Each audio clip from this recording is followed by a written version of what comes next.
First ഞാൻ pregnancy ആയ സമയത്ത് ആ കുട്ടീനെ അബോർഷനാക്കി കളയാൻ ഇവരെനിക്ക് മരുന്ന് തന്നു. ഞാനൊന്നും തന്നിട്ടില്ല, നിങ്ങൾ ആശുപത്രി നോക്കുന്നില്ല എന്നൊക്കെ അങ്ങനെ വക്കീല് പറയുന്നു. ഇതെല്ലാം ഞങ്ങൾ വനിതാ സെല്ലിൽ കാണിച്ച വിഷയമാണ്. അന്ന് ഇവിടെ എല്ലാം പിടിച്ച് മുറിച്ചതും എടുത്തത് ഇവരെ ഈ നാത്തൂൻ എന്ന് പറഞ്ഞവര് അവള് എല്ലാവരെയും ചിരിച്ച് കയ്യിലെടുത്തോണ്ട് നടക്കുന്നതാ. അവളെ ഉള്ളിൽ വെറും ക്രിമിനൽ മൈൻഡാണ്.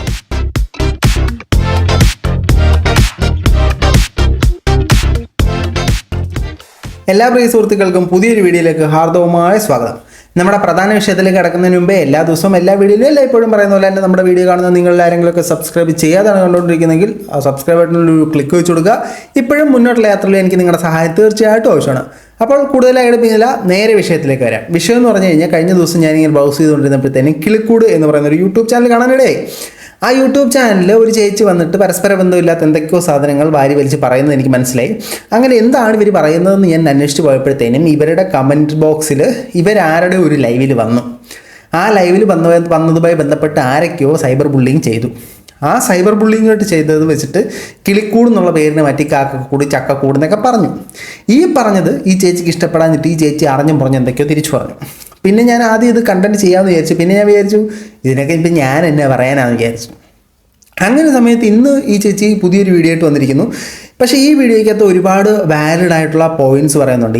ഇപ്പോൾ ഫാമിലി ബ്ലോഗേഴ്സ് എല്ലാം അവരുടെ കുടുംബത്തിൽ നടക്കുന്ന പ്രശ്നങ്ങളാണ് പറയുന്നത്. ഇതും അവരുടെ കുടുംബത്തിൽ നടന്നൊരു പ്രശ്നമാണ് പറയുന്നത്.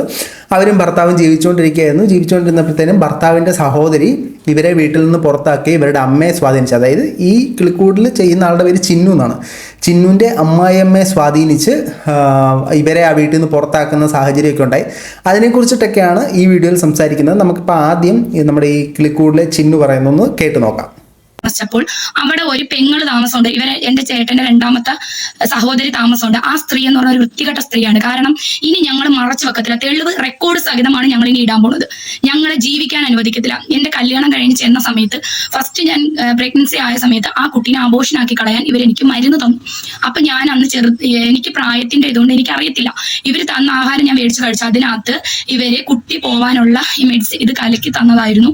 എന്നിട്ട് തന്ത്രപൂർവ്വം എന്റെ വീട്ടിൽ വിളിച്ചു പറയുകയും മോള് ഗർഭിണി അതൊക്കെ വീട്ടിൽ അറിഞ്ഞു കഴിഞ്ഞപ്പോ എന്റെ അമ്മയും എന്റെ മൂത്തേമ്മയും കൂടി വന്നു സന്തോഷത്തോടെ എന്റെ ഹസ്ബൻഡിന്റെ അടുത്ത് ചോദിച്ചിട്ട് എന്റെ വീട്ടിൽ കൊണ്ടുവന്നു. വീട്ടിൽ വരുന്ന വഴിക്ക് തന്നെ എനിക്ക് എന്തോ ഒരു വയറുവേദന പോലെ ആവുകയും പിന്നെ അതിനുശേഷം ബ്ലീഡിങ്ങും കാര്യങ്ങളും വന്നു. എന്നെ കൊണ്ടുവന്ന് ഹോസ്പിറ്റലിൽ JSM ഹോസ്പിറ്റലിൽ ചാത്തന്നൂര് ഇത് ഞങ്ങൾ അവിടുന്ന് തെളിവെടുക്കും, ഞങ്ങൾ കേസ് ഇതാക്കിയിട്ടുണ്ട്. കാരണം ഞങ്ങൾ ഡോക്ടറെ പോയി കണ്ടിട്ടുണ്ട്. ഡോക്ടർ അതിന് വേണ്ടുന്ന എല്ലാ സഹായങ്ങളും ഞങ്ങൾക്ക് ഇനി ചെയ്തു തരാന്ന് പറഞ്ഞിട്ടുണ്ട്. ഞങ്ങൾ കേസുമായിട്ട് മുമ്പോട്ട് പോകാൻ പോവുകയാണ്. കാരണം ഞങ്ങൾ അത് ഇനി ഞാൻ പറഞ്ഞു തരാം. അപ്പൊ ഇവര് അന്ന് തൊട്ടേ എന്നെ ജീവിക്കാൻ സമ്മതിക്കത്തില്ല. ചേട്ടന്റെ വീട്ടിൽ 3 സഹോദരിമാരുണ്ടെങ്കിലും ഈ രണ്ടാമത്തെ സഹോദരിയാണ് എന്നെ ജീവിക്കാൻ സമ്മതിക്കാത്തത്. ഞങ്ങളെ ആ വീട്ടിൽ കയറാൻ സമ്മതിക്കത്തില്ല. ഞങ്ങളെ ആദ്യം ഇവരെ വീട് പൊളിഞ്ഞ് ഇതാവാറായ സമയത്ത് എന്റെ ഭർത്താവാണ് ആ വീട് ചെയ്തു കൊടുത്തത്, വീട് വെച്ചു കൊടുത്തത്. അവിടെ ഈ സഹോദരി നാണവും മാനവും ഇല്ലാതെ കയറി കിടക്കുവാണ്. കെട്ടിച്ച് വിട്ടിട്ട് ഭർത്താവിന്റെ കൂടെ ഇവർ ജീവിക്കത്തില്ല. ഹസ്ബൻഡ് പിന്നെ കൽക്കട്ടയിലാണ്. ഹസ്ബൻഡിനെ നാട്ടിൽ വരാൻ സമ്മതിക്കത്തില്ല. നാട്ടിൽ വന്നാൽ ഇവര് ആത്മഹത്യ ചെയ്ത് അതും ഇതും പറഞ്ഞിട്ട് ആ ഹസ്ബൻഡിന്റെ കൂടെ ഇവർ വലുതായിട്ട് മിണ്ടാറോ എടുക്കാറോ ഒന്നുമില്ല. അതൊക്കെ ഇവർക്ക് വേറെ കുറെ പ്രശ്നങ്ങളും കുറെ സ്വഭാവ ഇതൊക്കെ ഉണ്ട്. അത് വനിതാ സെല്ലിലൊക്കെ വേറൊരു സ്ത്രീ കൊണ്ടുവന്നിട്ട് ഇവരെ പേരിൽ കേസൊക്കെ കൊടുത്തിട്ടുണ്ട്. അങ്ങനെ കുറെ, അതായത് നമുക്ക് പറ്റിയ കേസല്ല ഇത്. അപ്പൊ അങ്ങനെ കുറെ വിഷയങ്ങൾ നടക്കുമ്പോഴും എന്റെ അമ്മായിയമ്മ എന്ന് പറയുന്ന ആ അമ്മ ഈ മോളെ സൈഡാണ് നിൽക്കുന്നത്. അപ്പോൾ ഇപ്പം നിങ്ങൾക്ക് പ്രശ്നങ്ങളുടെ ഒരു സംഭവം മനസ്സിലായി കാണുമല്ലോ. അതായത് ഇവരും ഇവരുടെ ഭർത്താവും ഇവരുടെ വീട്ടിലായിരുന്നു. ആ വീട്ടിൽ നിന്ന് സഹോദരി ഇടപെട്ട് സഹോദരിയുടെ ചില കുത്തിത്തിരിപ്പ് കാരണം സഹോദരി ഇവരെ വീട്ടിൽ നിന്ന് ഇറക്കി വിട്ടു എന്നുള്ള കാര്യമാണ് ഇവർ പറയുന്നത്. ആ വീടിനകത്ത് ഇവരാണ് പണി പൂർത്തിയാക്കിയത്, ഒരു റൂം ഇവരാണ് പറഞ്ഞത്. അതൊക്കെ നമ്മൾ മുമ്പോട്ടുള്ള വീഡിയോയിൽ വരുന്നുണ്ട് എന്നുള്ള കാര്യങ്ങളൊക്കെ പറഞ്ഞ് ഇവരെ വീട്ടിൽ നിന്ന് ഇറക്കി വിട്ടു. ഇവർ പ്രഗ്നൻ്റ് ആയിരുന്ന സമയത്ത് അത് അബോർഷനിലേക്ക് എത്തിക്കുന്ന തരത്തിലുള്ള എന്തൊക്കെയോ കഴിപ്പിച്ചു എന്നൊക്കെ പറയുന്നു. ഇതൊക്കെ എന്തടിസ്ഥാനത്തിലാണ് പറയുന്നതെന്ന് അറിയില്ല. ഇതിനെല്ലാം തെളിവുകൾ അവരുടെ പക്കലുണ്ട് എന്ന് പറയുന്നുണ്ട്. ഈ ഒരു ഇന്ന ഹോസ്പിറ്റൽ, ചാത്തന്നൂരുള്ള ഹോസ്പിറ്റലാണ് ട്രീറ്റ്മെൻറ്റ് നടത്തിയെന്നുള്ള കാര്യങ്ങൾ പറയുന്നുണ്ട്. അതിന് മാത്രമല്ല ഇതിനകത്തൊരു തെളിവും കാണിക്കുന്നുണ്ട് കേട്ടോ. പക്ഷേ ആ തെളിവിലൊരു അപാകതയുണ്ട്. അപ്പോൾ ഇതൊക്കെയാണ് ഈ സംഭവത്തിൻ്റെ ഒരു സമ്മറി എന്ന് പറയുന്നത്. അപ്പം നമുക്കിനി ഇവർക്ക് പറയാനുള്ള ബാക്കി ഭാഗം കൂടെ ഒന്ന് കേട്ടു നോക്കാം. ാണ് ഈ സഹോദരി കളിച്ച കള്ളക്കളികളാണ് ഇനി നിങ്ങൾ കേൾക്കാൻ പോകുന്നത്. ഓക്കെ, ഇത് എനിക്ക് ചോദിക്കാൻ ഈ സമൂഹത്തിനോട് ഒന്നേ ഉള്ളൂ. എന്നെ പോലെ ഇനിയൊരു കുട്ടി വരാൻ പാടില്ല. ഇങ്ങനെ നാത്തൂമാരെ ക്രൂര പീഡനങ്ങൾക്ക് ഇനി ഉണ്ടാവാൻ പാടില്ല.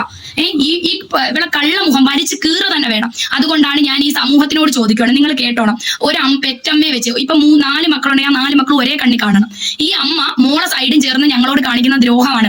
1.5 വർഷം കൊണ്ട് ഞങ്ങൾ വക്കീലിന് പൈസയും കൊടുത്തുകൊണ്ട് നടക്കുകയാണ്.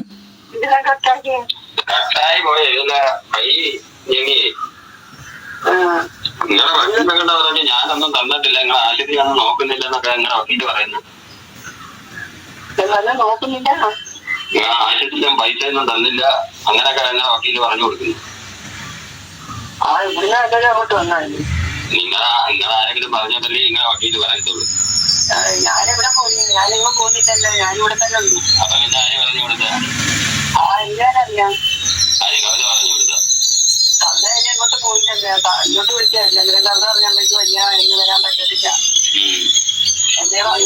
അവരെ അവിടെ പറയത്തില്ലല്ലേ. ഇനിയിപ്പോ എന്തെങ്കിലും ആവട്ടെ. ഇനിയിപ്പോ എനിക്ക് അടുത്ത മാസം ആകുമ്പോ പിള്ളേരെ പരീക്ഷ തീരും. പരീക്ഷ തീരുമ്പോ ഞാൻ അങ്ങോട്ട് വരും താമസിക്കാം. പിന്നെ നിങ്ങൾ കോടതിയിൽ നിന്ന് ഏതാണ്ടൊക്കെ മേടിച്ചു വെച്ചിട്ടുണ്ടെന്ന് പറഞ്ഞ് പ്രൊട്ടക്ഷൻ ഓർഡറാ. എന്തോ ചെയ്തിട്ടാ ഇത് മേടിച്ചു വെച്ചിരിക്കുന്നത്? അങ്ങനെ മോൾ 7,000 രൂപ ചിലവാക്കി അത് മേടിച്ചു വെച്ചിട്ടുണ്ട്. ഞാൻ അവിടെ കയറരുത്, നിങ്ങളെ അടിച്ചെന്നൊക്കെയാ കൊടുത്തിരിക്കുന്നത്. ഞങ്ങൾ രണ്ടുപേരും വല്ലതും ചെയ്തിട്ടുണ്ടോ? അതൊക്കെ ഞാനേ കോടതി വന്നിട്ട് സംസാരിക്കാം. അമ്മ ഞാനോ സിനിമ അടിച്ചിട്ടുണ്ടോ? ആരടിച്ചെന്നൊക്കെ പറഞ്ഞു. നിങ്ങൾ കോടതിയിൽ അങ്ങനെ എഴുതി മേടിച്ച് നിങ്ങൾ ആ പേപ്പർ മേടിച്ചു വെച്ചിരിക്കുന്നത്. ആരാ മേടിച്ച പേപ്പർ നിങ്ങളെ കാണിച്ചായിരുന്ന? പേപ്പർ കാണിക്കാൻ ഞാൻ കൊടുത്ത വെച്ചിട്ടുണ്ടല്ലേ അവിടെ കിടക്കുന്നത്. നിങ്ങളാണോ എഴുതി കൊടുത്തത്? നിങ്ങൾ അടിച്ചെന്ന് വിളിച്ചെന്ന് എന്നെ അടിച്ചെന്നോ? അങ്ങനെ ജഡ്ജിയാണ് എന്തൊക്കെ ചോദിച്ചത്. നിങ്ങളെ അടിച്ച് നമ്മൾ രണ്ടുപേരും കഥ പിടിച്ച് അടിച്ച് അതിന് സാക്ഷി പറഞ്ഞത് ആരാന്നറിയാൻ വയ്യ. വീട്ടിന്റെ അടുത്തുള്ള 2 പേരുണ്ട് സാക്ഷികൾ. അങ്ങനെയൊക്കെ കൊടുത്തിരിക്കുന്ന. ഞാനവിടെ വന്ന് ഈ കുഞ്ഞുങ്ങളെ പരീക്ഷ കഴിയുമ്പോൾ ഞാൻ അവിടെ താമസിക്കുമോ? എന്റെ കയ്യിൽ പൈസ ഒന്നും ഇല്ല ഇവിടെ വാടക കൊടുക്കാനും എടുക്കാനും വീടെടുക്കാനും. അതിന് നിങ്ങൾക്ക് വല്ല എതിർപ്പുണ്ടോ? ഇവിടെ ഞാൻ പറഞ്ഞില്ല, താമസിക്കുന്നതൊക്കെ താമസിക്കാം. പക്ഷെ ഇപ്പൊ നിങ്ങൾ കേട്ടല്ലോ. അപ്പോൾ ഇതിനകത്ത് എനിക്ക് തോന്നിയ പോരായ്മകൾ എന്ന് പറഞ്ഞാൽ, ഒന്ന്, ഞാനവിടെ താമസിക്കുന്നതിന് നിങ്ങൾക്ക് എന്തെങ്കിലും എതിർപ്പുണ്ടോ എന്ന് ഈ അമ്മയോട് ചോദിക്കുമ്പോഴത്തേനും അമ്മ കുഴപ്പമൊന്നുമില്ല, പക്ഷേ ആ പക്ഷേയിൽ ഇവർ കട്ട് ചെയ്തപ്പോൾ ബാക്കി റെക്കോർഡിങ് നമ്മളെ കേൾപ്പിച്ചില്ല.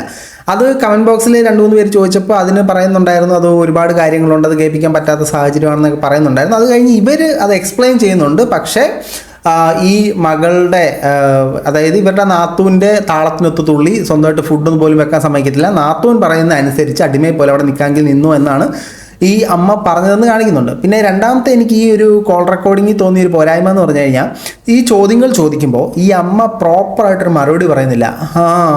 ആണോ ഞാനോ എന്നൊക്കെ പറഞ്ഞ് അങ്ങ് നിൽക്കുകയാണ്. അപ്പോൾ അവരുടെ സ്റ്റൈലാണോ അതൊന്നും നമുക്കറിയില്ല, അതോ ഇനി അടുത്താരെങ്കിലും ഇരിക്കുന്നതുകൊണ്ടാണെന്ന് നമുക്കറിയില്ല. പക്ഷേ അവരെന്തൊക്കെയോ ഹൈഡ് ചെയ്യാൻ ശ്രമിക്കുന്നത് പോലെ എനിക്ക് ഫീലായി, അല്ലെങ്കിൽ ഇവരോട് സംസാരിക്കാൻ താല്പര്യമില്ലാത്ത പോലെ എനിക്ക് ഫീലായി. ഇതാണ് ഈ ഒരു റെക്കോർഡിങ്ങിൽ എനിക്ക് തോന്നിയ ഒരു പ്രശ്നം. ഇത് സംഭവം നിങ്ങൾക്ക് മനസ്സിലായോ? സംഭവം എന്ന് പറഞ്ഞു കഴിഞ്ഞാൽ അതായത് ഈ ഭാര്യയും ഭർത്താവും, നമ്മുടെ ചിന്നു കിളിക്കൂടിൻ്റെ ഈ ചാനൽ നമ്മളിപ്പോൾ കണ്ട ഈ ചിന്നുവും അവരുടെ ഭർത്താവ് മണികണ്ഠനും അവരുടെ വീട്ടിൽ കയറാതിരിക്കാൻ അവരുടെ അമ്മയെ മർദ്ദിച്ചു എന്നും പറഞ്ഞുകൊണ്ട് ഈ ഹസ്ബൻഡിൻ്റെ സഹോദരിയായ കവിത ഒരു പ്രൊട്ടക്ഷൻ ഓർഡർ മേടിച്ചിട്ടുണ്ട്. അതുകൊണ്ട് ഇവർക്ക് ആ വീട്ടിൽ കയറാൻ പറ്റുന്നില്ല. അപ്പോൾ ഞാൻ പിള്ളേരുടെ പരീക്ഷ കഴിയുമ്പോൾ അവിടെ വന്നങ്ങ് താമസിക്കും എന്നിവരങ്ങ് പ്രഖ്യാപിക്കുന്നുണ്ട്. അങ്ങനെ ഒരു കോർട്ട് ഓർഡർ ഉണ്ടെങ്കിൽ സഹോദരി നിങ്ങൾക്ക് അവിടെ താമസിക്കാൻ പറ്റില്ല. അതിലും വലിയ പ്രശ്നങ്ങളിലേക്ക് പോകും. അപ്പോൾ നമുക്ക് എന്തായാലും ബാക്കി കേട്ട് നോക്കാം. വരുന്നെന്ന് പറയുമ്പോൾ എന്റെ അമ്മായിയമ്മ, അതായത് ഈ നാത്തൂൻ എന്ന് പറഞ്ഞാൽ അറപ്പ് തോന്നുന്ന ആ ജന്തു അമ്മയുടെ അടുത്തിരിപ്പുണ്ട്. ഇരിക്കുന്ന സമയത്ത് പറയുന്നുണ്ട് ഇവിടെ വന്ന് താമസിക്കുന്നതിന് കുഴപ്പമൊന്നുമില്ല, പക്ഷേ അപ്പോഴും മരുമോള് തലയിലാണ് കുറ്റം കൊണ്ടുവരുന്നത്. അവരെ മോള് പറയുന്നത് കേട്ട് അടിമയായി ഞങ്ങൾ ആ വീട്ടിൽ താമസിക്കുക. ഞങ്ങൾ ആവശ്യത്തിന് ആഹാരം പോലും പാകം ചെയ്ത് ഞങ്ങൾക്ക് അവിടെ കഴിക്കാൻ പറ്റില്ല.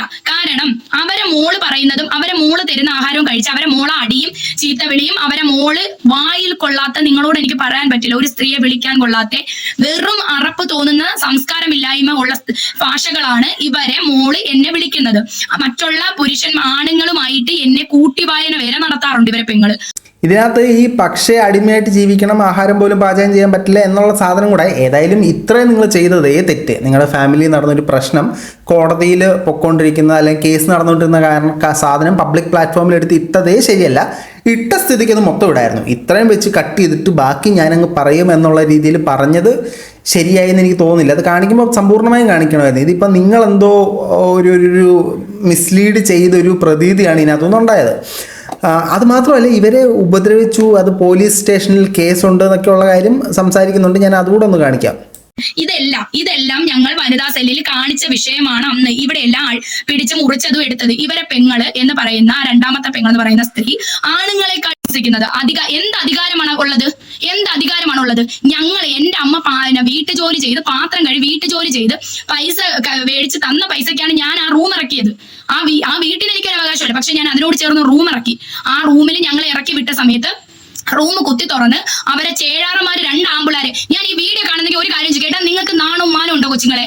ഇങ്ങനെ സ്വന്തം മാമനെ ഇറക്കി വിട്ടിട്ട് ആ റൂമിൽ കയറി താമസിക്കാൻ നാണവും മാനം ഉളുപ്പുണ്ടെങ്കിൽ ആ റൂം പൂട്ടിയിടാൻ നോക്കുന്നേക്കാം. പിന്നെ ഞങ്ങൾക്ക് പരീക്ഷ കഴിയുമ്പോൾ ഞങ്ങൾക്ക് താമസിക്കാൻ വേണം, ഞങ്ങൾ വന്ന് താമസിച്ചിരിക്കും. പിന്നെ ഇത് ഡിപ്പോയിൽ ആ നാട്ടുകാരെ കേൾപ്പിക്കാൻ വേണ്ടി തന്നെയാണ് ഞാൻ ഈ വീഡിയോ ഇട്ടത്. നാട്ടുകാരെ നിങ്ങളൊന്നും മനസ്സിലാക്കുക. ഈ പറയുന്ന ജന്തു അവളെ കാണുന്നത് പോലെയല്ല. അവരെ ഈ നാത്തൂൻ എന്ന് പറഞ്ഞവര് അവള് എല്ലാവരെയും ചിരിച്ച് കയ്യിലെടുത്തോണ്ട് നടക്കുന്നതാ. അവളെ ഉള്ളിൽ വെറും ക്രിമിനൽ മൈൻഡാണ്. ഇതിനകത്ത് ഇവർ പറയുന്നതിനകത്തെ പ്രശ്നം എന്ന് പറഞ്ഞാൽ, ഒന്ന്, ഞങ്ങൾ അവിടെ കയറി താമസിക്കും എന്ന് പറയുന്നുണ്ട്. നിങ്ങൾ അവിടെ താമസിക്കരുത്. ഒരു പ്രൊട്ടക്ഷൻ ഓർഡർ ഉള്ള സാഹചര്യത്തിൽ നിങ്ങൾക്ക് അവിടെ കയറി താമസിക്കാൻ സാധിക്കില്ല. നിങ്ങളവിടെ കയറി താമസിച്ചു കഴിഞ്ഞാൽ അത് മറ്റ് പല തരത്തിലുള്ള നിയമ നടപടികളിലേക്കും പോകും. രണ്ടാമത്തെ കാര്യമായിട്ട് ഇവർ പറയുന്നത്, ആ റൂം പണിഞ്ഞതിൽ ഞാനാണ്, അപ്പം നിങ്ങൾക്ക് ഉളുപ്പുണ്ട് അവിടെ കിടക്കാൻ. ആ വീട്ടിൽ എനിക്ക് അവകാശമില്ല, പക്ഷേ റൂം പണിഞ്ഞത് ഞാനാണ്. ആ റൂം പണിഞ്ഞതിൻ്റെ അവകാശം നിങ്ങൾക്ക് എടുക്കാൻ പറ്റില്ല. കാരണം ആ വീട് ആരുടെ പേരിലാണോ അവർക്കായിരിക്കും അത്. ഫോർ എക്സാമ്പിൾ ഞാൻ പറഞ്ഞുതരാം. എനിക്കൊരു സ്ഥലമുണ്ട്, ആ സ്ഥലത്ത് ഞാനൊരു വീട് വെക്കുന്നു. നിങ്ങൾ വന്നിട്ട് നല്ല മനസ്സുകൊണ്ട് എനിക്ക് അവിടെ ഒരു മുറി വെച്ചായിരുന്നു. അത് കഴിഞ്ഞ് ആ വീട് എൻ്റെ പേരിലാണ്. നിങ്ങൾ വന്നിട്ട് ആ റൂം പണിഞ്ഞത് ഞാനാണ്, ആ റൂം എനിക്ക് വേണമെന്ന് പറഞ്ഞാൽ നടക്കില്ല. സെയിം സംഭവം തന്നെയാണ് അത്. ആ വീട് ആരുടെ പേരിലാണോ രജിസ്റ്റർ ചെയ്തിരിക്കുന്നത് അവർക്കാണ് ആ റൂമിൻ്റെയും അധികാരമുള്ളത്. അപ്പോൾ നിങ്ങൾ പണിഞ്ഞു കൊടുക്കാൻ പാടില്ലായിരുന്നു എന്ന് ഞാൻ പറയത്തുള്ളൂ. ഞാൻ ബേസിക്കായിട്ട് ഈ വിഷയം എടുത്ത് റിയാക്ട് ചെയ്യാൻ കാരണം, നമ്മുടെ സമൂഹത്തിൽ ഇത്തരം പ്രശ്നങ്ങൾ ഒരുപാട് നടക്കുന്നുണ്ട്. ഒരു ഭാര്യയും ഭർത്താവും ഒന്നിച്ച് ജീവിക്കുമ്പോഴത്തേനും ഈ മറ്റേ സ്വന്തക്കാരായിട്ടുള്ള തെണ്ടുകളെല്ലാം കൂടെ ഇടപെട്ട് അതിനെ ആ ഒരു നന്നായിട്ട് പോകുന്ന കുടുംബജീവിതത്തെ നശിപ്പിക്കാൻ നോക്കുന്ന ബേസിക്കായിട്ട് ഒന്ന് കണ്ണുകടിയായിരിക്കും ഇവരുടെ മനസ്സിലെ മെയിൻ ലക്ഷ്യം. 2 സ്വത്തെന്ന് പറയുന്ന സാധനമായിരിക്കും ലക്ഷ്യം. ഇത്തരത്തിൽ കുറേ വൃത്തികെട്ട ചീഞ്ഞ ടീംസിനെ എനിക്ക് നേരിട്ടറിയാം. അതുകൊണ്ടാണ് ഞാൻ ഈ വീഡിയോ ബേസിക്കായിട്ട് എടുക്കാനുള്ള കാരണം. ഇപ്പോൾ ഇവർ പറയുന്നത് ശരിയോ തെറ്റോ ആവട്ടെ, ഇത്തരം ഒരു സംഭവം നമ്മുടെ സമൂഹത്തിൽ നടക്കുന്നുണ്ട്. എൻ്റെ കൺമുന്നിൽ എനിക്കറിയാം, ഞാൻ കണ്ടിട്ടുണ്ട്. സ്വത്തിന് വേണ്ടിയിട്ടും അല്ലെങ്കിൽ ഇങ്ങനെ ചില കാര്യങ്ങൾക്കൊക്കെ വേണ്ടിയിട്ടും അല്ലെങ്കിൽ അവരുടെ നന്നായിട്ട് ജീവിക്കുന്നതായിട്ടുള്ള അസൂയയും കുശുമ്പും കൊണ്ട് ആ ജീവിതം തകർക്കാൻ വേണ്ടി പല കളികളും കളിക്കുന്ന ടീംസിനെ എനിക്കറിയാം.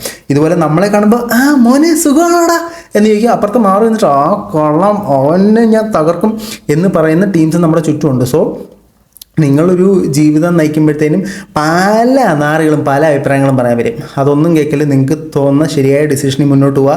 ഇപ്പോൾ ഇതിനകത്ത് ഈ അമ്മയെ തെറ്റിദ്ധരിപ്പിച്ച് കോർട്ട് ഓർഡർ മേടിച്ചു, തല്ലിയോ എന്നൊക്കെ ചോദിക്കുമ്പോൾ അമ്മ തല്ലിയില്ല എന്നൊക്കെ പറയുന്നുണ്ട്. പക്ഷേ എനിക്ക് അതിനകത്തൊക്കെ എന്തോ ഒരു ക്ലാരിറ്റി വ്യത്യാസം തോന്നുന്നു. ആ പകുതിക്ക് വെച്ച് ഡ്രോപ്പ് ചെയ്ത കോള് മൊത്തത്തിൽ കേൾപ്പിച്ചിരുന്നെങ്കിൽ കുറച്ചും കൂടെ ജെന്യൂൻ ആയിരുന്നേനെ. പിന്നെ എനിക്ക് അറിയില്ല, കോടതിയിൽ കേസ് നടക്കുന്ന ഒരു വിഷയത്തെക്കുറിച്ച് ഇത്തരത്തിൽ പ്രൂഫൊക്കെ എടുത്തിട്ട് യൂട്യൂബിൽ സംസാരിക്കാമോ എന്ന് എനിക്കറിയില്ല. പബ്ലിക് പ്ലാറ്റ്ഫോമിലേക്ക് കൊണ്ടുവരാൻ പറ്റുമെന്ന്. അപ്പോൾ എന്നിരുന്നാലും ബേസിക്കലി ഇത്തരം വിഷയങ്ങളൊന്നും യൂട്യൂബിലേക്ക് കൊണ്ടുവരാതിരിക്കുക. യൂട്യൂബിലിട്ട് കൊണ്ടുവന്നു കഴിഞ്ഞാൽ അത് കാണുന്ന 4 പേര് 8 അഭിപ്രായം പറയും. അത് ഒരുപാട് നിങ്ങൾക്കും നെഗറ്റീവായിട്ട് വരാനായിട്ടുള്ള സാധ്യതകൾ വളരെ അധികമാണെന്നുള്ള കാര്യം കൂടെ ജസ്റ്റ് ഒന്ന് മൈൻഡിൽ വെക്കുക. പിന്നെ എനിക്കൊന്ന് വീഡിയോ തുടങ്ങിയിട്ട് 5600 സബ്സ്ക്രൈബേഴ്സ് എന്തായി. പക്ഷേ ഇവരുടെ പേര് പറഞ്ഞു കഴിഞ്ഞാൽ ഇവരങ്ങ് ദേഷ്യപ്പെടുന്നു. അങ്ങനെ ഒരുപാട് കാര്യങ്ങൾക്ക് ആവശ്യമില്ലാതെ ദേഷ്യപ്പെടുന്നുണ്ട്, പ്രൊവോക്ക് ആവുന്നുണ്ട്. അപ്പോൾ ഇതിൽ ആരുടെ ഭാഗത്താണ് ശരിയെന്ന് എനിക്കറിയില്ല. ആരുടെ ഭാഗത്ത് ശരിയായാലും ആരുടെ ഭാഗത്ത് തെറ്റായാലും നിയമപരമായിട്ടുള്ള രീതിയിൽ തന്നെ മുന്നോട്ട് പോവുക. ഇതിൽ ശരിയായിട്ട് നിൽക്കുന്ന ആൾക്ക് ശരിയായ നീതി ലഭിക്കുക. അപ്പോൾ ഇത്തരം പ്രശ്നങ്ങളുണ്ടെന്ന് എൻ്റെ ഈ വീഡിയോ കാണുന്ന സമൂഹത്തിലുള്ള ജനങ്ങളെ നിങ്ങൾ അറിയുക. പലരും കുത്തിത്തിരിക്കാൻ വരും, പലരും സ്വത്തിന് വേണ്ടി പലതും പറയും, പലരും കണ്ണുകടി മൂലം പലതും പറയും. ഇതിലൊന്നും നിങ്ങൾ ഒരു ഇരയാകാതിരിക്കട്ടെ എന്ന് പറഞ്ഞുകൊണ്ട് ഈ വീഡിയോ അവസാനിപ്പിക്കുകയാണ്. മറ്റൊരു വീഡിയോ ആയിട്ട് കാണുന്നവരെ ബൈ.